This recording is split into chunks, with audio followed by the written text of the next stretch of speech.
Okay, let's unpack this.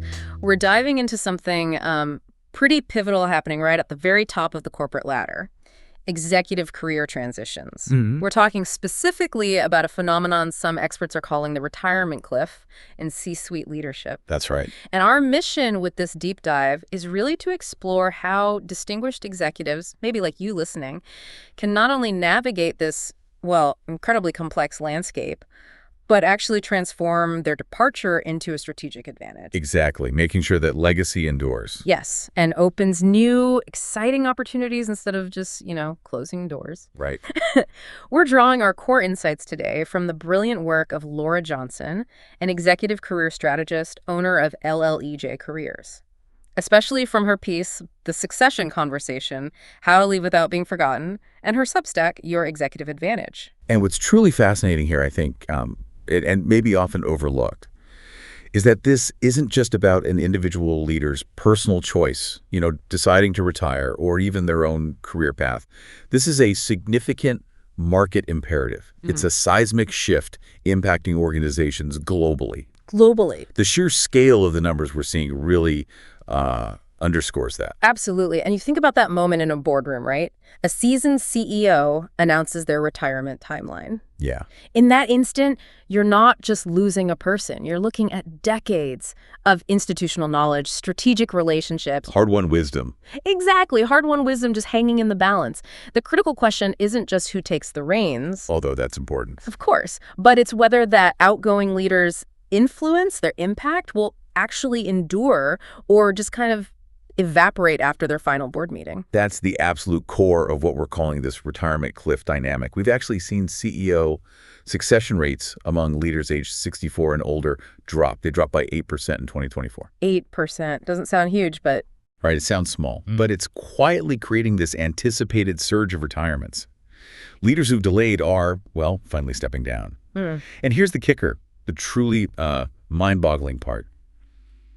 Poor succession planning costs close to, wait for it, $1 trillion annually. A trillion with a T. $1 trillion annually, just among S&P 1500 companies. Wow. Yet despite that cost, a shocking 77% of CEO departures remain completely unplanned. 77%. It creates both this unprecedented risk for companies and, interestingly, strategic opportunities for the leaders who really understand what's happening. $1 trillion lost, nearly 80% unplanned.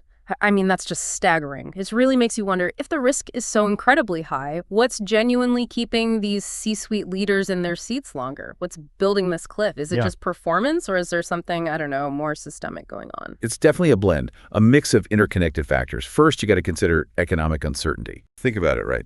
During the pandemic, or, with inflation spiking recently, boards instinctively lean on stability.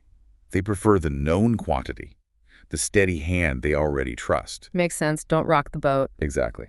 So economic uncertainty, whether it's a global crisis or just market jitters, becomes a key factor keeping seasoned CEOs in place longer. It's almost a natural human reaction, just writ large corporately. Okay, uncertainty. What else? Then there's performance pressure. Boards are increasingly linking CEO retention directly to results, very directly. In 2024, 42% of S&P 500 companies that changed CEOs had total shareholder returns below the 25th percentile. So underperformers are out. That's a fancy way of saying, yeah, if the company isn't doing well, the CEO is more likely to be replaced. And conversely, high-performing CEOs, they feel immense pressure to stay because they're performing. Right, the if it ain't broke mentality. Precisely. And lastly, maybe most crucially, is sheer succession unpreparedness. The pipeline problem. Exactly. Only about a third, like 31% of CEO respondents strongly agree their company has a strong slate of viable future CEO candidates. Only a third. Wow. So if you don't have a clear successor ready to go, boards are incredibly reluctant to force a transition. They just leave the incumbent in place. So we've laid out the problems, these colossal risks, the trillion-dollar elephant in the room. Yeah. But here's the twist, and this is where I think it gets genuinely exciting for any executive listening. Buried within all these challenges are actually some extraordinary opportunities. That's it. How can a forward-thinking leader leverage this situation, turn it to their advantage? Precisely. For those who are prepared, the dynamics shift entirely. It flips. First, there's increased leverage.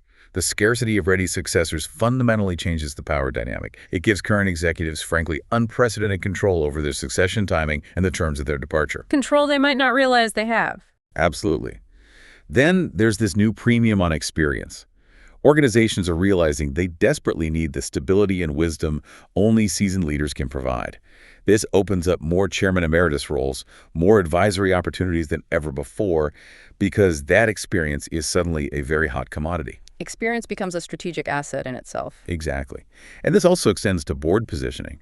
We're seeing a surging demand for experienced directors who truly get the complexities of leadership and, crucially, succession. So more board seats opening up for the right people. Definitely. So an executive who prepares now isn't just navigating a departure. They're gaining significant strategic advantages. We're talking about securing succession premiums, better post-retirement terms, maybe consulting gigs, achieving market differentiation because companies with strong leadership pipelines just plain outperform. Right. And building real industry influence by strategically positioning themselves for multiple board seats, advisory roles, just as this demand peaks. And the timeline reality you mentioned is stark. Over 2,200 CEOs stepped down in 2024. Yeah, it's a 16% increase over the previous year. 16%. And the highest number on record. Highest ever. It really suggests this cliff isn't some distant threat looming on the horizon. No, it's happening now. It's already beginning. The first waves are hitting. Okay, we've really unpacked the colossal market forces at play here, the sheer scale of this retirement cliff. Huge numbers, huge risks. But let's shift gears a bit now, because as significant as those external pressures are, true mastery of this transition, it often comes down to something far more personal, doesn't it? It really does. A deep internal psychological shift that I imagine many seasoned executives find surprisingly challenging. It's very true. The transition from active leadership, day-to-day power, to, let's say, emeritus influence requires a fundamental mindset shift. Even the most accomplished executives often struggle with this. It's different. Well, the psychological architecture, if you will, of truly successful succession planning rests on three foundational principles. And here's the counterintuitive truth. Truly impactful leaders don't just exit. They learn to play an infinite game. An infinite game. Tell me more. Your greatest impact might not be in the decisions you make today, but actually in the leaders you strategically empower for tomorrow. Ah, okay. So less about your own actions. And more about the ripple effect. That's abundance thinking over scarcity. Your departure doesn't diminish your impact. It potentially amplifies it through what Laura Johnson calls multiplicative leadership, where the leaders you developed extend your strategic DNA, your way of thinking. Multiplicative leadership. I like that. What's the second principle? Second, it's about legacy architecture over exit planning. Okay. What's the difference? Well, traditional succession planning often focuses just on finding a replacement. Who fills the slot? But legacy architecture is about continuity and evolution. Thinking much broader. You're not just stepping down, you're strategically stepping into a different sphere of influence, one that transcends the day-to-day operational boundaries. So designing the next phase, not just managing the end of the current one. Exactly. And finally, number three, it's an influence evolution over power transfer. Influence evolution. Yeah. Your authority doesn't just vanish or get handed over wholesale, it transforms. The chairman emeritus who maintains real strategic relevance understands this. They know that influence in this next chapter comes from wisdom dispensed, insights shared, not necessarily from decisions made directly. The source of your power changes. That's a really powerful reframing. Not leaving, but evolving your impact. Playing that infinite game. So, okay, how do distinguished executives actually do this? Put it into practice. What are the practical, how-to strategies to architect this kind of lasting influence? Right, the practicalities. Well, the most successful succession architects, they master this delicate balance. It's between developing others and, at the same time, strategically preserving their own future options. This takes sophisticated emotional intelligence, for sure, and a good deal of strategic patience. It's not a quick fix. Patience is key, I imagine. Absolutely. One key strategy is to create complementary strength profiles in your potential successors. Complementary, not identical. Exactly. Resist that urge to develop a carbon copy of yourself. That's often called the MO, or more of me bias. The mini-me trap. Yeah. Instead, identify successors whose capabilities truly complement your legacy and, crucially, address the future needs of the organization, not just today's needs.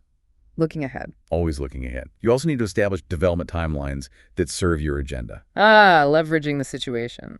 Right. That widespread lack of succession readiness we talked about. It actually creates strategic leverage for you, the outgoing leader. You can develop multiple candidates over extended timeframes. This lets you influence both the pace and the nature of your transition while simultaneously keeping things stable. Interesting. So you control the tempo. To a degree, yes. And critically, you must position your succession as strategic evolution. Frame it carefully. Frame your eventual departure not as retirement in the, old-fashioned sense, but as an exciting organizational evolution, something that elevates the company to its next growth phase. It's about the company's future, not just your departure. Precisely. It's a forward-looking narrative. That's brilliant.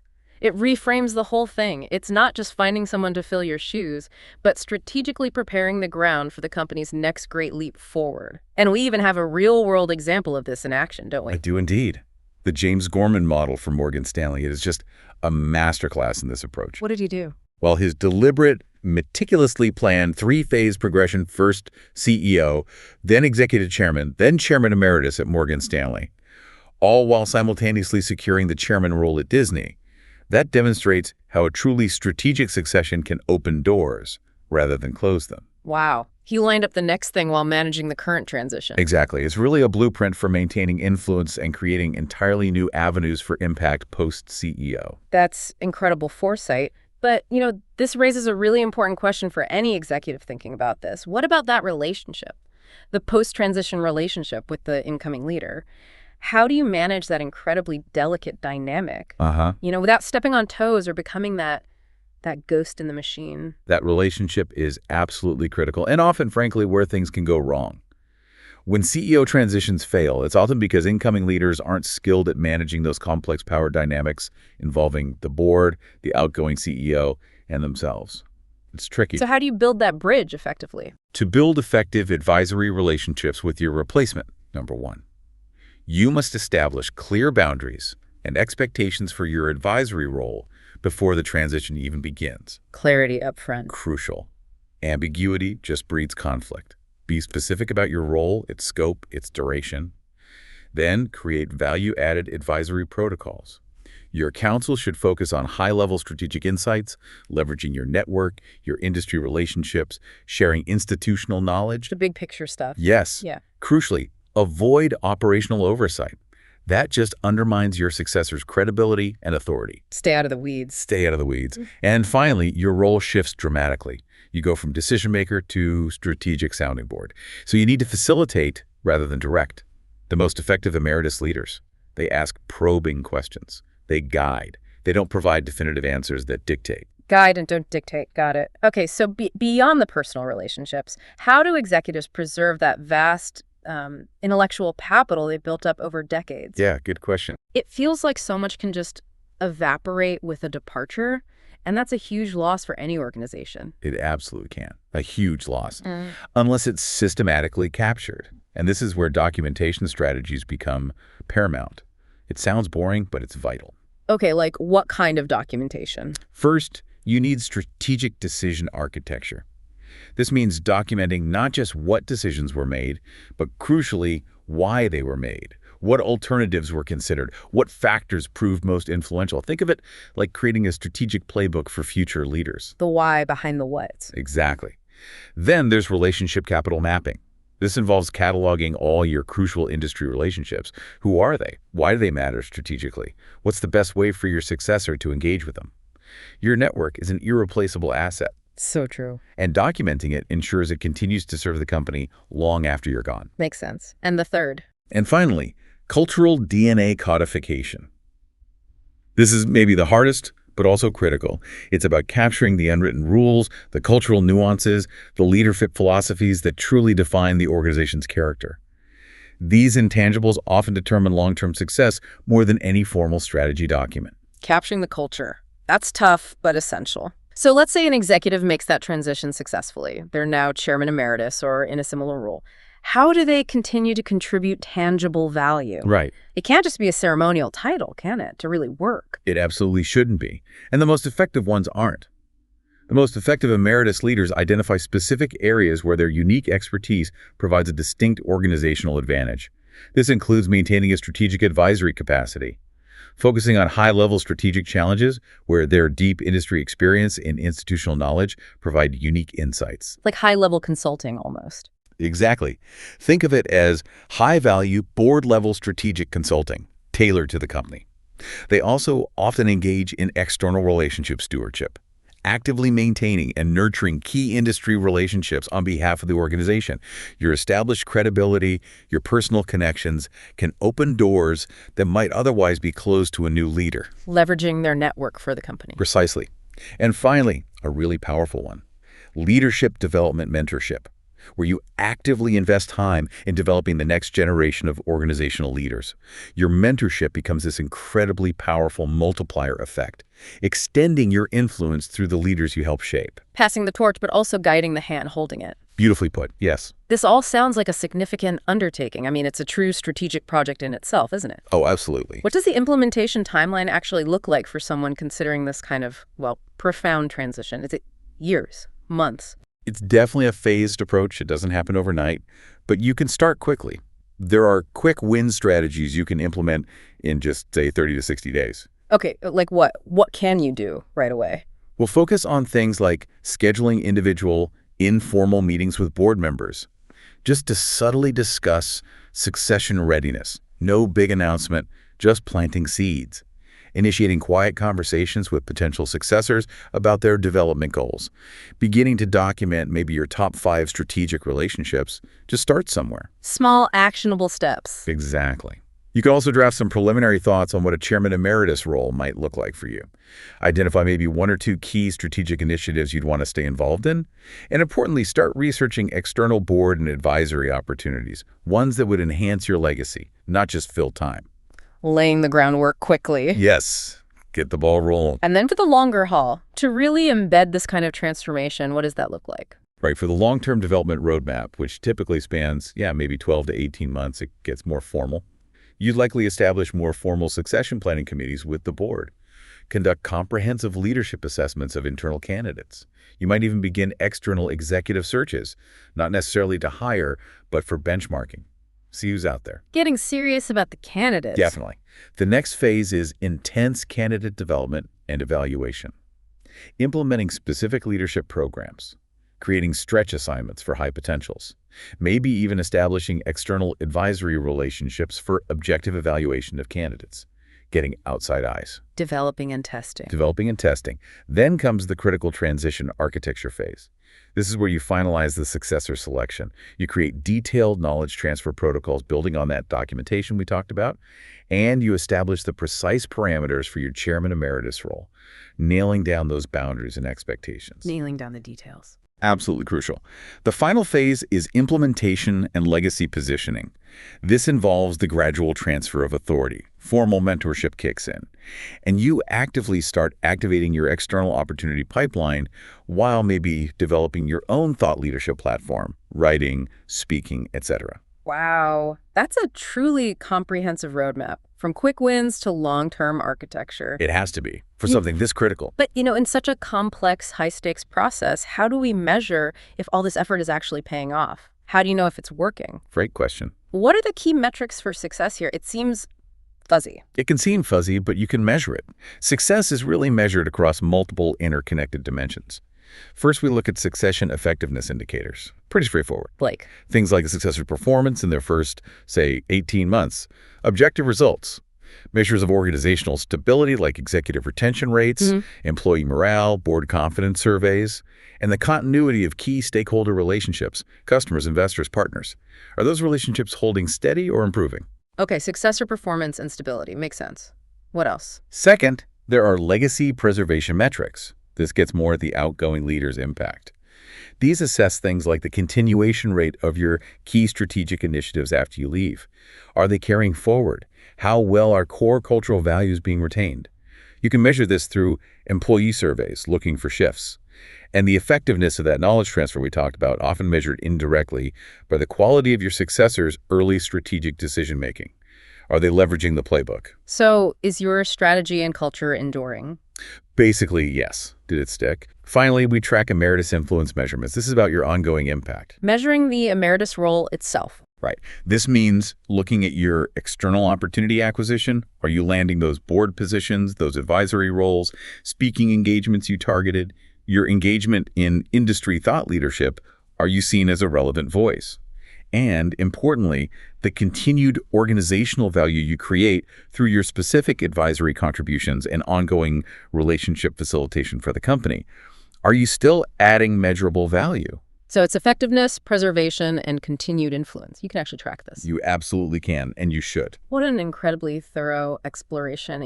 Listening to all this, it really underscores that your succession, it isn't just an exit strategy, is it? Not at all. It's a profound transformation into what you called an infinite game architect. That really resonates. You're building enduring value that hopefully transcends your physical presence in the office day to day. Yeah. Your greatest impact often comes not just from the decisions you make, but from the leaders you develop and the institutional capabilities you meticulously create over time. And if we connect this to the bigger picture, your departure, when it's properly architected like this, it can truly be your finest strategic accomplishment. Think about that. Your finest accomplishment being how you leave. How you leave and what you leave behind. It's about enhancing your legacy, really cementing it, rather than diminishing it. Solidifying your influence for years, maybe even decades to come. The conversation about succession, it seems, truly begins when you're genuinely committed to building something larger than yourself, something that outlasts you. That's the heart of it. So the question isn't whether you'll leave eventually. That's a given. Right. It's whether you'll be forgotten. Choose accordingly. Thank you for joining us for this deep dive.